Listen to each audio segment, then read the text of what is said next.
크리트 건축사 사무소의 대표이시자 이번 전시의 튜터이신 이용수 튜터님 무대로 모시겠습니다. 한 박수 부탁드립니다.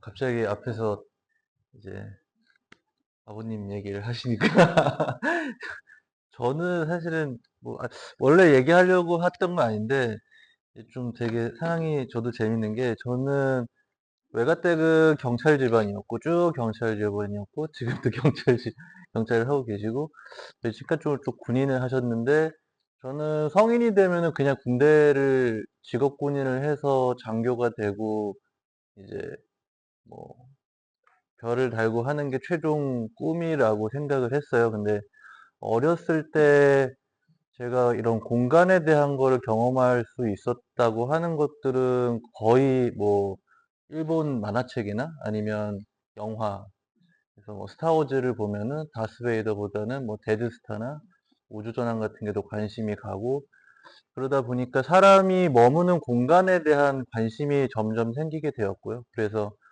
되게 자연스럽게 건축이라는 그 장르에 이렇게 접하게 됐습니다. 그리고 이게 사실은 예전에 건축가들은 뭐 옆에 계신 건축가 분들이나 다 아시겠지만 뭐 구조, 설비, 인테리어, 공간, 브랜딩 이런 것들을 다 토탈 그 총괄해서 지휘를 하고 디자인을 했었거든요.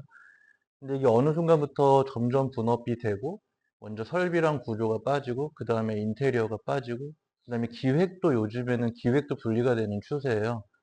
그래서 요즘에 기업들에서는 건축가를 먼저 찾는 게 아니고 기획하는 사람들을 먼저 찾습니다. 좀 큰 프로젝트들은.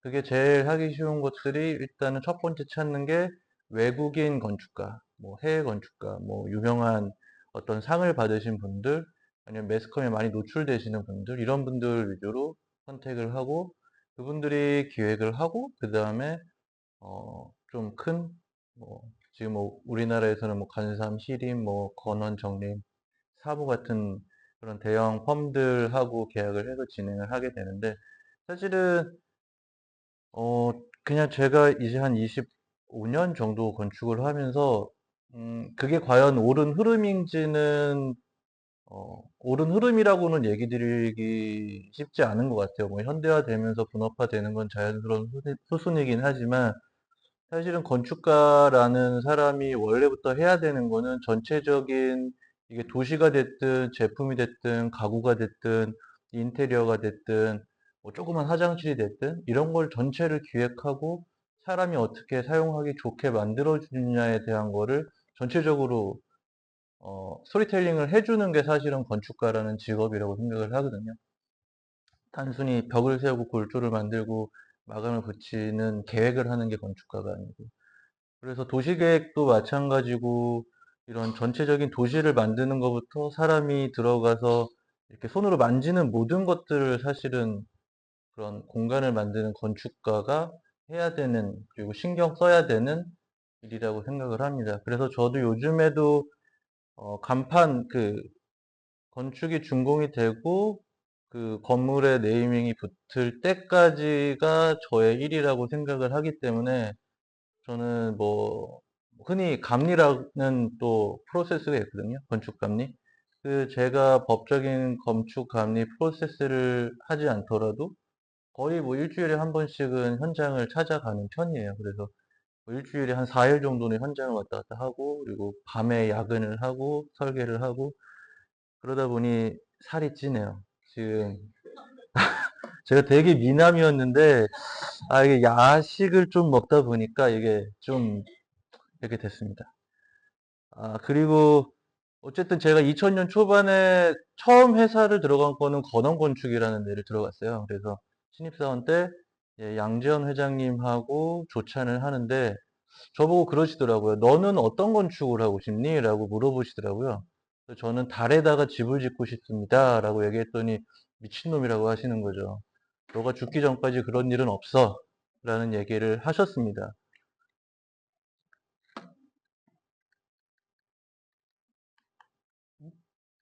2040년에 달에 민간이 들어갈 수 있는 주거 프로젝트를 나사에서 진행을 하고 있거든요. 이제 올림푸스라는 프로젝트인데 모든 것들이 이제 달에 있는 현지 광물들을 채취해서 3D 프린터와 모듈화된 그 모듈레이션을 통해서 이런 하나의 여러 가지 공간들을 조합해내는 방식으로 기획을 하고 있습니다. 그리고 화성에 들어가는 프로젝트도 마찬가지고요. 여기 동영상이 안 되죠. 동영상으로 해놓은 건데 시간 좀 때우려고 동영상을 좀 가져왔는데 넘어가겠습니다. 그래서 이게 사실은 그 집이라는 공간은 앞에서도 잘 말씀해 주신 것처럼 모든 행위의 첫 번째 전제 조건이 집을 짓는 행위가 되는 거예요. 동물들도 그렇고 저희가 뭐 히말라야를 가든 뭐 어떤 산악 등반을 하든 제일 첫 번째 만드는 거는 캠프를 만드는 겁니다. 집을 만드는 겁니다. 저도 집을 설계하는 게 지금 한 21년째, 딱 설계로 보면 21년째인데 그런 집을 만드는 과정이 사실은 저 자체도 굉장히 많이 시점이 변화했어요. 첫 번째로 보시면 이제 제가 생각하는 집에 대한 의미는 어쨌든 이런 물리적인 공간뿐만 아니고 그거 자체가 갖고 가는 정체성이라든지 사회적 위치, 소속감, 그리고 요즘에는 자산 가치로서의 이 집이 굉장히 중요해지고 있는 시점이죠. 근데 이런 시점이 생기게 된 것들은 사실은 우리나라의 특별한 문화 때문이라고 볼 수도 있고, 한 50년 동안 갑자기 급속한 발전 때문에 생기는 우리나라만의 되게 희한한 고도 성장을 거치는 나라들의 희한한 특징이라고 볼 수 있을 것 같습니다. 실제로 뭐 서구권이나 이쪽에서는 개인 자산의 한 80%가 이런 그 정형화되지 않은 그런 자산을 갖고 있는 반면 그 부동산이 아닌 그런 자산을 갖고 있는 반면 우리나라는 한 80%의 자산이 모두 부동산으로 되어 있고요. 그렇기 때문에 우리나라에서는 되게 집 하는 집이 없어서 결혼을 못해 뭐 이런 세태까지도 가고 있는 건데 이런 것들은 점차 이제 소통과 문화가 좀 발전이 되고 그리고 업무 스타일이 바뀌는 거에 따라서 굉장히 많이 바뀌고 있는 순이라고 보고 있습니다. 예전에는 이제 좀 예전에는 집이라는 거는 사실은 건설사가 지어주는 공급자 위주의 상품이었어요. 그리고 이게 물론 비싼 상품이긴 했지만 공급자 위주의 상품이었기 때문에 굉장히 정형화된 형태로 구성이 돼 있었고 제가 사진은 준비 못했지만 아까 제가 보여주신 것처럼 되게 똑같은 집들이 계속 반복된 그리고 지역 건축가가 정말 이 집 똑같이 저 집 똑같이 다 지어도 아무 문제 없이 살았던 그리고 정말 정형화된 아파트들이 성냥갑처럼 쭉 이렇게 있었던 생기게 되는 어, 이유였는데 이제 그것들이 소비자 위주의 상품으로 요즘에 바뀌고 있습니다. 나는 주방이 필요하지 않아. 나는 거실이 필요 없어. 나는 방 하나에 되게 큰 화장실이 필요해. 이런 것들이 지금 현재 상품화에 대한 그런 준비를 하고 있거든요. 그래서 아까 그 질문 중에, 아까 주제 설명할 때 질문 중에 다이닝이 식당이냐, 뭐, 그거냐라고 얘기했을 때, 저희가 실제로 한 프로젝트에서 다이닝은 식당이 되기도 하고, 업무 공간이 되기도 하게 설계를 했어요. 그래서 저희는 공간을 디자인하지만, 뭐 수전이나 싱크대까지 디자인을 해서 그런 공간에 대한 변형을 만들어 준다든지, 이런 아이디어를 지금 여러분도 그렇고 현재 기성 건축가들도 분명히 다 생각을 하고 있는 상황이라고 보고 있고요. 그래서 요거는 제가 2006년대 제가 첫 번째로 마스터 플랜 프로젝트를 했던 건데 세종시에 있는 천마을이라는 프로젝트였습니다. 그래서 뭐 국제현상으로 진행이 됐었고 그게 저희 건원건축에서 당선이 돼서 제가 프로젝트 디자이너로 마스터 플랜을 다 코디했던, 총괄했던, 직접 드로잉도 하고 그런 거였는데 제가 이런 거를 그릴 당시만 해도 2000년 초반부터 2010년대까지만 해도 굉장히 이런 규모적인 그 마스터 플랜 위주의 건축 주거 프로젝트가 굉장히 많았습니다. 세세하게 어떤 사람이 어떤 라이프 스타일을 갖고 있기 때문에 이런 걸 고려해야 돼가 아니고 그냥 건축가가 멋있게 만드는 이런 큰 지도 같은 걸 도시의 인공위성에서 봤을 때 딱, 와, 저 그림은 일반적인 그림이 아닌데 같은 행위들을 많이 했어요. 이때는 이게 되게 멋있는 행위고 정말 좋은 거라고 생각을 했지만 이제 한 20년이 지나서 어, 그 라이프 스타일 자체가 다 바뀌기도 했고 그런 상황에서는 이런 집들을 지어주는 게 훨씬 더 실제 사용하는 사람들의 만족도가 높아지더라는 거죠. 뭐 이거는 그 집안에 있는 건 아닌데 그 공유주택의 일부 프로그램 중에 하나인데 이런 컨텐츠들을 집어넣어 주는 게 실제로 사람들이 살아가는데 훨씬 더 만족도를 높게 해주는 그런 아이템이 된다고 생각을 하고요. 그래서 뭐 잘 아시겠지만 예전에는 마스터 플랜을 할 때 굉장히 막 복잡하게 축이 어떻고 막 이런 얘기를 했어요. 그 전에는 이렇게 반듯하게 하다가 근데 요즘에는 다시 그런 뭐 도형적인 그런 거보다는 정말 시스템이 굉장히 좋게 만들어주고 그 안에 유니티에 대한 구성이나 어떤 컨텐츠를 넣어주고 어떤 프로그램을 넣어줄 것인가에 대한 거에 되게 포커스를 맞추고 있습니다. 기업도 그렇고 디자이너들도 그렇고. 근데 점점 이런 그런 도형적인 이미지 마스터 플랜 위주의 계획보다는 개인에 맞춘 실제적인 디자인이 요즘에 화두가 되고 있고 제가 이번에 요 집이라는 주제에 대해서 들었을 때 굉장히 흥미가 생기고, 참여해야겠다라고 했던 결정적인 이유는 실제로 기업들하고 이런 모듈레이션에 대한 것들을 개발을 하고, 지금 이야기하고, 현실화하기 위한 이제 스터디를 하고 있던 중이기 때문에, 이제 굉장히 휙휙 돌아가는 굉장히 좋은 아이디어들을 저도 배울 수 있는 기회라고 생각을 했고, 또 제가 지금 하고 있는 작업들이 여러분들한테도 굉장히 도움이 될 수 있을 거라고 생각을 해서, 그리고, 흔쾌히 이제 감사한 마음으로 튜터링을 하게 됐습니다. 뭐, 이거는 조금 따분한 얘기가 될 수 있는데, 뭐, 이거는 그냥, 뭐, 어딘가에 뭐 이렇게 딱 잡혀 있는 정확한 통계나 이런 건 아니고, 제가 하다 보니 주거에 대한 스타일이 한 5년 주기 정도로 바뀌는 것 같더라고요. 주거 상품이라는 것이. 그래서 2000년부터 지금 2020년대까지를 봤을 때 땅에 대한 지가에 대한 부분보다 집에 대한 가치가 훨씬 더 고평가되면서 이제 흔히 얘기하는 아파트 값이 더 비싸다. 이런 얘기들을 하잖아요. 그게 지가에 대한 가치보다 그 공간에 대한 가치가 굉장히 고평가돼서 이렇게 진행이 되고 있는 상황이었는데, 이게 조금 더 지나면, 어, 흔히 얘기해서 아파트 값이 떨어진다라는 같은 얘기가 되는 거죠. 뭐 여러분들이 뭐 아파트가 하나씩 있지는 않을 것 같긴 하지만, 어쨌든, 요런 지가에 대한 가치는 올라가지만, 이런 공동주택이라든지 이런 부분에 대한 가치는 점점 떨어질 거다. 이건 실제로 그렇게 형성이 되기도 하고 이런 이유 중에 하나는 가족 구성원에 대한 변화 그리고 업무 스타일의 변화. 내가 가족이 예전엔 한 다섯 명, 네 명 정도는 기본이었던 세대에서는 이제 나는 한 40평짜리 아파트가 필요했었는데 요즘의 세대는 나 15평이면 돼. 나 애 안 낳아.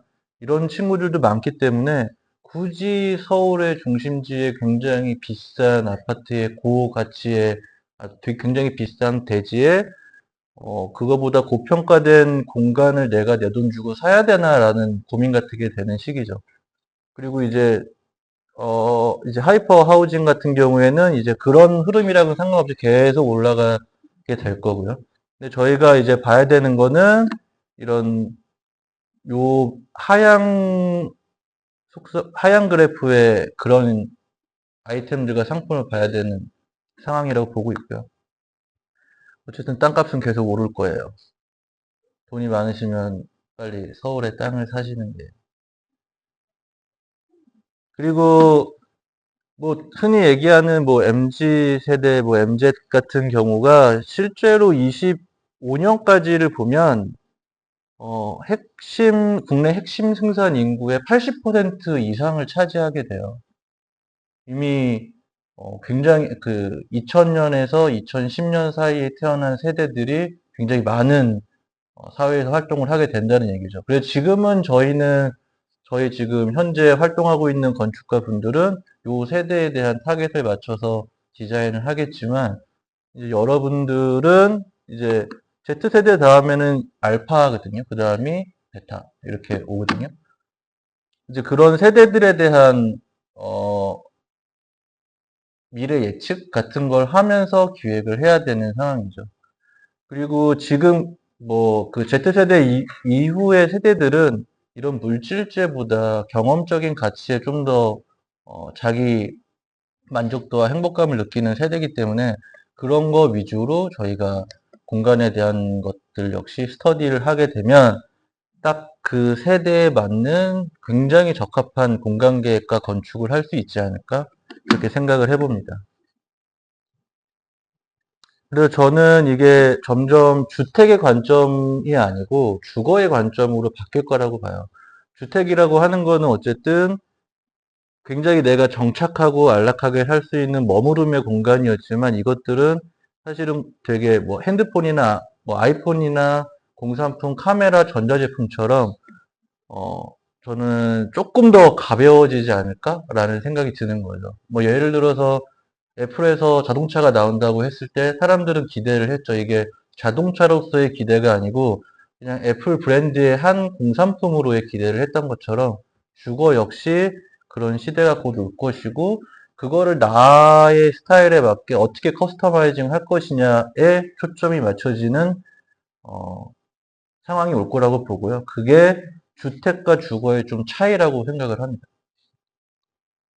이렇게 하기 위해서는 결국에 제품 쪽 상품 굿즈나 그런 공산품 관련된 전략으로 이제 저희가 넘어가야 되는 시점이 오는 거죠. 그렇게 되면 되게 소형화돼야 되고 규격화돼야 되고 이게 영역화, 전문화돼야 되는 겁니다. 이렇게 부품을 뗐다 붙였다 할 수 있는 그런 전문화 같은 상황이 되어야 되는 거죠. 이게 저희 주거 공간이나 건축 공간으로 넘어오게 되면 유니트를 이렇게 조합하는 방식으로 나는 거실을 10평짜리를 만들 거야. 방은 한 평이면 돼. 나는 방이 10평이 필요해. 뭐 이렇게 조합을 할 수 있는 모듈에 대한 개념이 건축에서도 점점 발달되고 있고요. 실제 우리나라에서도 그런 모듈 주택이 많습니다. 아파트들도 있고. 그리고 간상건축이라는 데에서는 이거를 전문화해서 모듈 주거에 대한 거를 실제 상품화해서 시장에 내놓고 있기도 하고요. 뭐 이런 얘기죠. 그래서 1번, 2번, 3번, 4번 더해서 나는 뭐 이런 집을 가질 거고, 나는 작은 방이 하나 더 필요해. 나는 거실이 필요 없어. 난 주방이 필요 없어. 실제로 저희가 공유 주거를 했을 때 주방을 안 쓰는 세대들이 굉장히 많아요. 근데 주방이라는 게 법적인 조건이든 아니면 그냥 꼭 들어가야 될 것 같은 이유 때문에 주방을 넣어주는데, 주방을 안 쓰는 사람들이 요즘에 굉장히 많은 거죠. 전자레인지조차 돌리지 않는 세대들이 되기 때문에 그럼 그 주방 공간을 대체할 수 있는 아이디어는 뭘까? 꼭 미래 세대하는 주방이 필요할까? 그러면 주방을 그냥 같이 쓰면 어때? 같은 개념이 되다 보니 요즘에 뭐 코워킹, 코리빙 스페이스 같은 것들이 굉장히 유행이 되는데 이런 공간 자체는 사실은 이전의 공간하고 틀리지 않은 거에서 프로그램으로만 특화를 하는 부분이 있기 때문에 이제 앞으로의 준비해야 될 것들은 그거 자체가 정말로 공간화까지 넘어가는 과정이 곧 올 거라고 저는 보고 있습니다. 그래서 이런 게 필요한 것들, 이런 모듈레이션이나 내가 필요 없는 공간을 과감히 버리는 방법이 중요한 이유가 뭐냐면 이제 내 공간에 모든 게 세팅이 돼 있고 나는 가족 구성원은 점점 없어지잖아요. 근데 나는 그럼 집안에 들어가서 아까 얘기했던 주제 발표 때 얘기했던 핸드폰만 보고 온라인에서만 커뮤니케이션을 하고 하게 되는 거죠. 그러면 내가 집중할 수 있는 거는 오로지 청각과 시각에 대한 감각적인 것밖에 없는데 실제로 내가 필요 없는 거를 떼주고 다른 사람과 공유를 하게 되는 뭐 좀 오래된 아젠다긴 하지만 그런 코리빙 같은 경우를 예를 들면 굉장히 중요한 커뮤니케이션의 수단이 되는 거죠. 실제로 거주민들끼리 자기네가 프로그램을 만들어서 수익을 창출하는 것도 현재 일어나고 있는 중이고, 그래서 그런 게 됐을 때 사람이 갖고 있는 그런 오감과 또 내진 육감까지 발전시킬 수 있는 이런 것들이 다시 재현될 수 있기 때문에 이게 점점 부족해지는 사회성과 주변과의 커뮤니케이션 그리고 인간성을 좀 회복해 줄 수 있는 또 방법으로까지 얘기할 수 있지 않나라는 얘기를 좀 너무 거창한가요? 하지만 예전에 건축가들은 이런 문화와 사회와 이런 것들을 다 얘기하면서 건축과 디자인을 했기 때문에 꼭 그렇게 거창한 얘기까지만은 아니라고 생각을 해요. 그리고 건축이나 공간을 하는 사람들이 이 공간에 대한 캐릭터와 브랜딩까지 고민을 하게 되면 당연히 이런 얘기까지 다 하게 될 거라고 저는 보고 있고요. 실제로 요즘에 젊은 디자인 그룹들은 이런 얘기들을 다 하면서 클라이언트와 소통을 하고 그런 게 반영된 것들이 상품화돼서 시장에 나오고 있는 중입니다. 그래서 결국에는 좀 이런 것들을 통해서 사람하고 만나고 이런 것들이 좀 더 건강하고 안전한 환경을 만들어주는 요소라고 봐요. 되게 독립되고 단절된 공간 자체는 뭐 안전해 보일 수는 있지만 실제로 사람과 사람이 만나지 않으면은 그거는 건강한 삶이라고 볼 수 없거든요. 그리고 두 번째는 감각과 경험에 대한 가치가 연결이 되기 때문에 자기 스스로의 밸류업이나 주변과의 어, 가- 주변과 같이 밸류업할 수 있는 그런 기회들을 창출할 수 있다. 뭐 휴머니티까지 나오는데 좀 간지러운 얘기긴 하지만 결국에 건축가나 디자이너가 해줄 수 있는 궁극적인 지향점은 뭐 사람을 위한 거죠. 공간을 위한 거고 환경을 위한 거죠. 그래서 뭐 좀 간지럽지만 사람을 향한 증정성까지 우리 건축가들이 생각을 할 수 있지 않을까라는 생각을 했습니다. 그래서 뭐 실제로 이런 거는 그냥 그 콤페티션 했던 그런 것들인데 다 모듈러 주거에 대한 이런 것들이 나오고 있는 거고 뭐 이런 테라스 하우스 NL 아키텍처에서 했던 이런 것도 있고 그리고 다이슨 연구소에도 다 모듈링된 그러니까 모듈화에 대한 거는 굉장히 오래된 얘기고 이게 하나의 완성된 단일 유니트화 돼서 여태까지 이슈가 그 사람들이 잘 몰랐던 거지 굉장히 오래된 방식입니다. 그리고 뭐 이것도 마찬가지로 제가 했던 네스트 호텔 같은 경우도 이 객실 하나하나를 다 유니트화해서 조립을 했던 프로젝트거든요. 근데 이게 유니트로 조립한 건지 그냥 일반적인 뭐 방식으로 한 건지 사실은 뭐 알 수 없는데 시공을 할 때는 유니트로 했던 거고 나중에 한번 갈 기회가 되시면 이제 입구로 들어가실 때 경비실이 사실은 이 유니트 하나를 목업했던 거예요. 그거를 입구에 갖다 놓고 경비실로 쓰고 있거든요.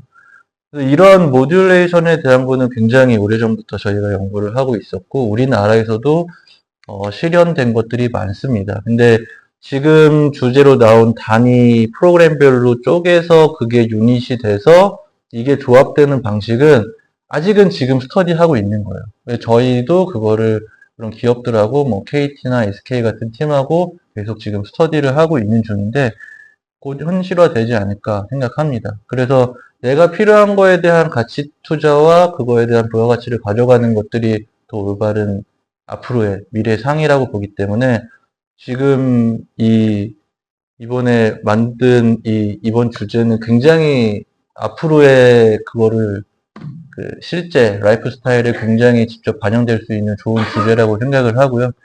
그리고 여러분들이 만들어낸 아이디어들이 현실화되기 정말 좋은 아이템이기도 한 것 같아요.